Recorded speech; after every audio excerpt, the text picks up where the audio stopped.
2 दिन रह करके उसको समझना और उसका स्किल करना, स्किल करते हुए उसका लाभ हरियाणा प्रदेश के लोगों को मिले, विधानसभा को मिले, उसको लेकर के ये 2 दिन का प्रशिक्षण कार्यक्रम यहाँ आयोजित किया गया है। और मुझे पूरा विश्वास है कि सभी कर्मचारी इसमें पूरा समय लगा करके अलग अलग, क्योंकि विषयों के ऊपर जानकारियाँ रहेंगी, एक टीम वर्क के में काम होता है विधानसभा के अंदर, क्योंकि यहाँ पर जो कार्य संचालन है उसमें अलग अलग दलों से सभी विधायक होते हैं।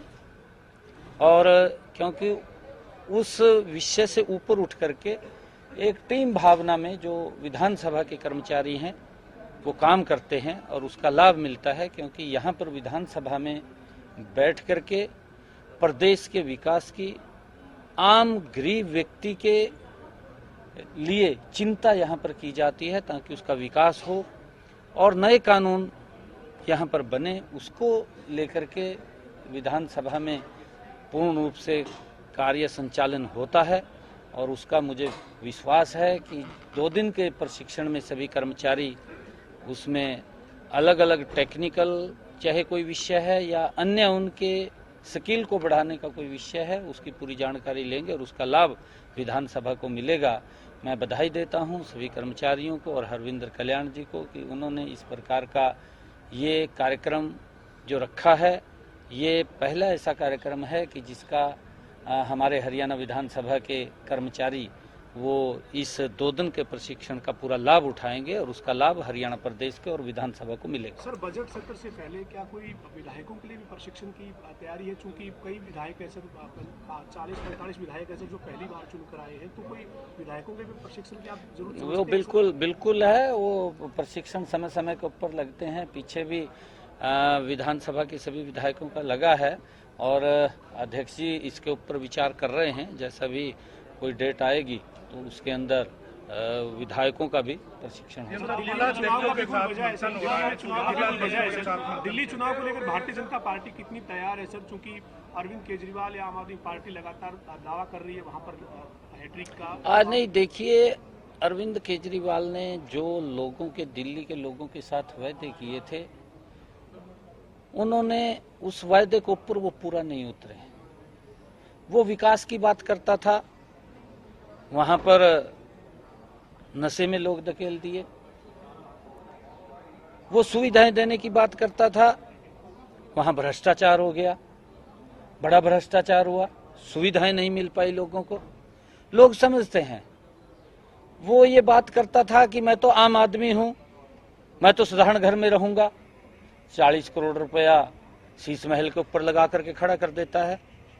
लोग देखते हैं, क्योंकि केजरीवाल की कथनी और करनी में अंतर है। कांग्रेस पार्टी और केजरीवाल दोनों ही एक ही थैली के चट्टे बट्टे हैं। दोनों भ्रष्टाचार के माहिर हैं, मास्टरमाइंड हैं दोनों के दो। और दोनों वो लोगों की सुविधा की चिंता नहीं करते, वो अपनी सुविधा की चिंता करते हैं।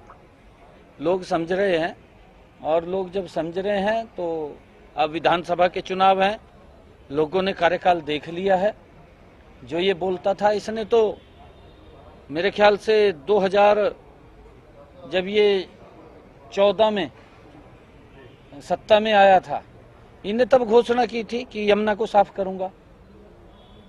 अरे 10 साल बीत गए, कहीं थोड़ी सी बहुत ही तो आंख खोल लेंदा। अभी यमुना का भाई पानी साफ करना दिल्ली को लाभ होगा, और दिल्ली के नाले उस यमुना के अंदर करवा रखे हैं, उनको भी ट्रीट नहीं कर पाया। और फिर आरोप लगाता है इधर उधर भी, वहां से पानी गंदा आ गया, वहां से गंदा आ गया। भाई तू अपने घर के अंदर अपने पैरों के तले जहां तू बैठता है वहां तो झाड़ू मार ले, और झाड़ू उठाए फिर रहा। उस झाड़ू का क्या फायदा जहां बैठे वहां गंदा हो रहा। आप अपने उसको साफ 10 साल में साफ नहीं कर पाए, अब लोग साफ करेंगे। अब तो लोगों ने उठा लिया साफ करने के लिए झाड़ू। अब 8 तारीख को पता लग जाएगा इनको। 5 तारीख को भारतीय जनता पार्टी नरेंद्र मोदी जी के नेतृत्व में बड़े मैंडेट के साथ सरकार बनेगी। बड़ा विश्वास लोग करते हैं मोदी जी के ऊपर, और पूरे देश के अंदर देश के लोग नरेंद्र मोदी जी से स्नेह करते हैं। दिल्ली के अंदर भी लोग भारतीय जनता पार्टी की सरकार बनाएंगे। चुनाव जहाँ है वो 5 और 8 तारीख को ही हो रहे हैं, तो कहीं ना कहीं लकी है 5 और 8 तारीख आप लोगों के हरियाणा में नहीं, ये चुनाव आयोग का विषय है, ये हमारा विषय नहीं है। ये देखिए, ये हमारे पार्टी का फैसला होता है। जब पार्टी का फैसला होगा तो हम जरूर जाएंगे, क्यों नहीं।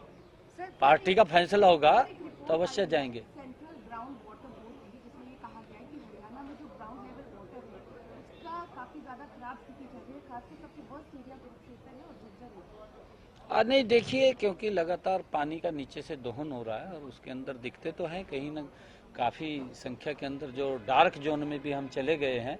हमें इस बात को समझना होगा। मैं तो आदरणीय प्रधानमंत्री जी का इसलिए भी धन्यवाद करता हूं कि उन्होंने जो एक योजना अमृत सरोवर की चलाई और उसके अंदर हम भी उसको टारगेट लेकर के कि ज़्यादा तालाब वो बने और तालाबों के अंदर जो बरसात का पानी है वो एकत्र हो, जिससे कि नीचे रिचार्ज गति से हो और रिचार्ज होगा, आने वाली पीढ़ियों को पानी की दिक्कत न रहे। उसको लेकर के हम गंभीरता से काम कर रहे हैं। पिछले दिनों हमने एक योजना मेरा पानी मेरी विरासत, ये चला कार्यक्रम हरियाणा के अंदर चला हुआ है।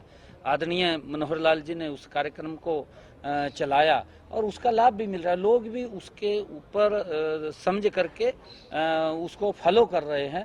और हमने ये भी लोगों से अपील किया था पिछले दिनों कि आप फसल का भी डाइवर्सन करें, ताकि एक ही फसल, हम धान की फसल बोते हैं, धान में पानी की बहुत ज़्यादा उसकी लागत होती है, उसका पानी का बहुत दोहन होता है। तो ये पानी है, कहीं ये बाहर फैक्ट्री में तो बनता नहीं, ये प्रकृति का एक स्रोत है और प्रकृति से ही हमें ये पानी प्राप्त होता है।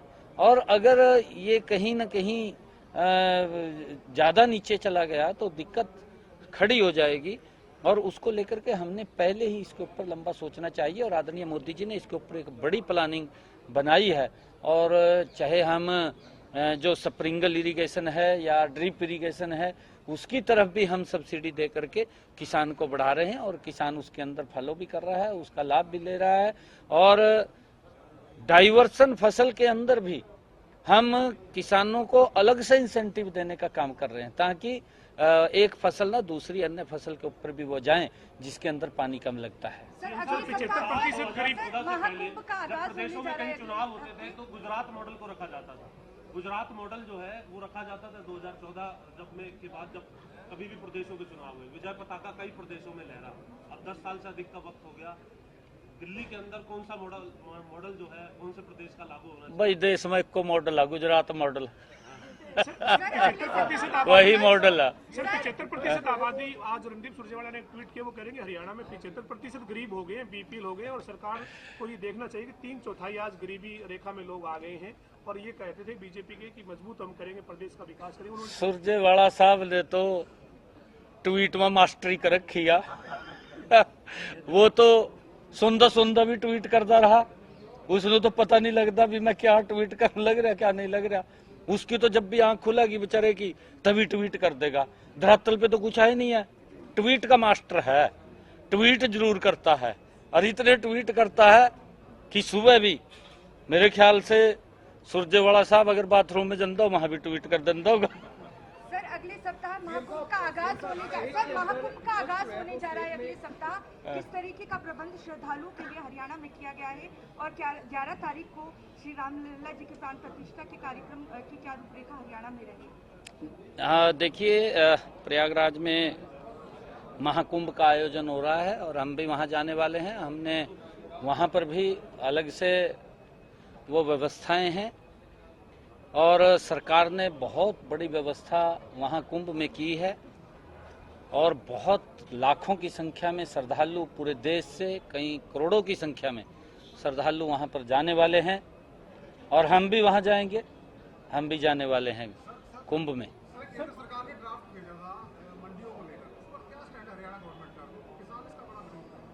नहीं, देखिए, उसके अंदर सुझाव मांगे हैं, उसमें नहीं सुझाव मांगे हैं उसके अंदर, उसको ओपन किया है कि आप अपने सुझाव दें और सुझाव देने चाहिए और सब सुझाव देंगे तो उसके अंदर और अच्छा निखर करके आएगा। जो भी सुझाव होंगे सरकार उसको मान्य करेगी, लोगों के सुझाव आने चाहिए। सर पिछले साल के अनुसार हरियाणा में लिंगानुपात जो पिछले सालों के मुकाबले पिछले खड़ा है 2024 में, क्या कुछ कारण उसके सामने लाए जाएंगे कि लिंगानुपात में बढ़ोतरी क्यों हुई है पिछले साल?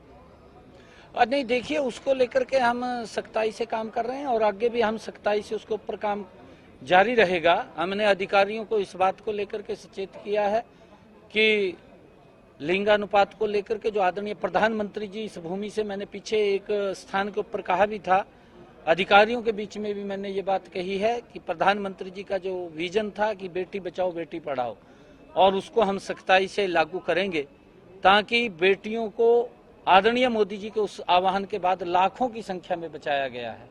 और उसके लिए सुविधाएं भी हमने खड़ी की हैं, चाहे केंद्र सरकार है, प्रदेश सरकार है।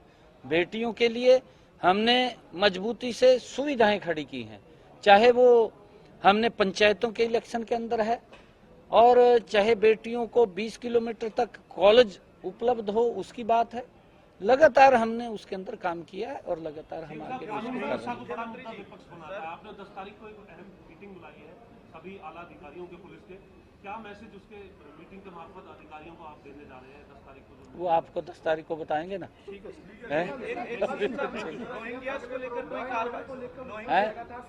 रोहिंग्यास को लेकर के कोई कार्रवाई कर रही है सरकार? रोहिंग्या आए हुए हैं, सर गैंगस्टर पर या लॉ एंड ऑर्डर पर कोई बड़ा एक्शन देखने को मिलेगा सर? विपक्ष कहता है कि हरियाणा में लॉ एंड ऑर्डर खराब हो चुका है, जगह जगह इस तरीके की आपराधिक घटनाएं हो रही है। देखिए, हमारी पुलिस मुस्तैद है और सख्ताई से कार्रवाई कर रही है। हमने कहा है कि जो अपराधी है, अपराधी की कोई जात नहीं है, अपराधी अपराधी है और पुलिस उसके ऊपर सख्त कार्रवाई कर रही है। अवैध रूप से जो रोहिंग्या रह रहे हैं उनके ऊपर भी सरकार को एक्शन लेने से दिल्ली में कार्रवाई होगी और दूसरे राज्यों में भी कार्रवाई? नहीं, देखिए, कांग्रेस या इंडी गठबंधन के लोग संरक्षण कहीं ना कहीं देते हैं और वो अपने देश के अंदर जाएं, क्योंकि हम देखते हैं पाकिस्तान के अंदर कितना हिंदू था पार्टीशन के बाद, आज कितना है। बांग्लादेश में अभी क्या स्थिति हुई है, उसके ऊपर तो इंडी गठबंधन मौन हो जाता है। जबान के ऊपर वो इलेक्ट्रॉनिक ताला लगा लेता है, वो कुछ बोलता नहीं है। अगर कोई छींक भी मार देगा मोदी जी के मंत्रिमंडल से ट्वीट हो जाएगा। ये हालात विपक्ष की है। विपक्ष का काम भेदभाव की नजर से काम करना है। विपक्ष लोगों की आवाज को नहीं उठाता, वो ऐसे लोगों की आवाज उठाता है कि जो इस देश को कमजोर करने वाले लोग हैं, उनकी आवाज विपक्ष उठाता है। आज तो विपक्ष की ये भूमिका हो गई है। अरे अगर कोई अच्छे काम किए हैं मोदी जी ने, उसकी भी चर्चा कर दीजिए। इनको दिखाई नहीं देते? जिस सड़क के ऊपर से चलते हैं, जो मोदी जी ने बनाया है, जो लोगों का जीवन सरल किया है, विपक्ष के लोगों का भी जीवन सरल किया है, वो दिखाई नहीं दे रहा, वो दिखाई नहीं इनको देता। अरे लगातार एमएसपी बढ़ा करके दिया, ये दिखाई नहीं देता। मोदी जी ने जब कांग्रेस की इंडी गठबंधन का शासन था, डीएपी और यूरिया के दाम बड़े थे और वो दाम बड़े, हमारे किसान के ऊपर वजन पड़ा। ये कांग्रेस के और इंडी गठबंधन के समय की बात है। यूपीए बोलते थे, क्योंकि इसका हर समय में आकर के नाम बदल जाता है। कभी कांग्रेस हो जाता है, कभी यूपीए हो जाता है, यूपीए के बाद फिर इंडी गठबंधन हो गया। ये आगे पता नहीं क्या होगा। ये तो गर्भ की छिपी हुई बातें हैं। ये इनको मालूम होगा कि आगे हमने क्या नाम रखना है। इससे काम नहीं चला, कांग्रेस का काम नहीं चला, यूपीए रख दिया, यूपीए से नहीं चला, फिर इंडी गठबंधन रख दिया। अब इंडी गठबंधन का भी सुपड़ा साफ हो गया। अब आगे और कोई नाम सोचा होगा इन्होंने। परंतु नरेंद्र मोदी जी आज देश के अंदर किसान हितैषी सरकार बैठी है। अभी भी कुछ रोज पहले 3,500 करोड़ रुपए की सब्सिडी वो डीएपी उर्वरक खाद्य सामग्री के ऊपर देने का काम ये नरेंद्र मोदी की सरकार ने किया है। ये लोग तो खाली बात करते हैं बेचारे, ये तो ट्वीट करने में मशगूल हैं।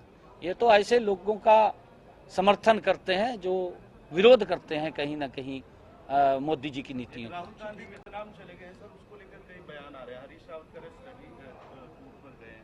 आज घूम आवागा जान दे यार तय उन्नू जान नहीं देगा वहां से घूम लेने दे उसनू है इन्होंने बड़ा काम कराया यहाँ से है आज चुनाव खत्म हो गया दूसरा चुनाव शुरू हो गया घूम आने दे सर, अखिलेश बहुत यादव- बहुत धन्यवाद।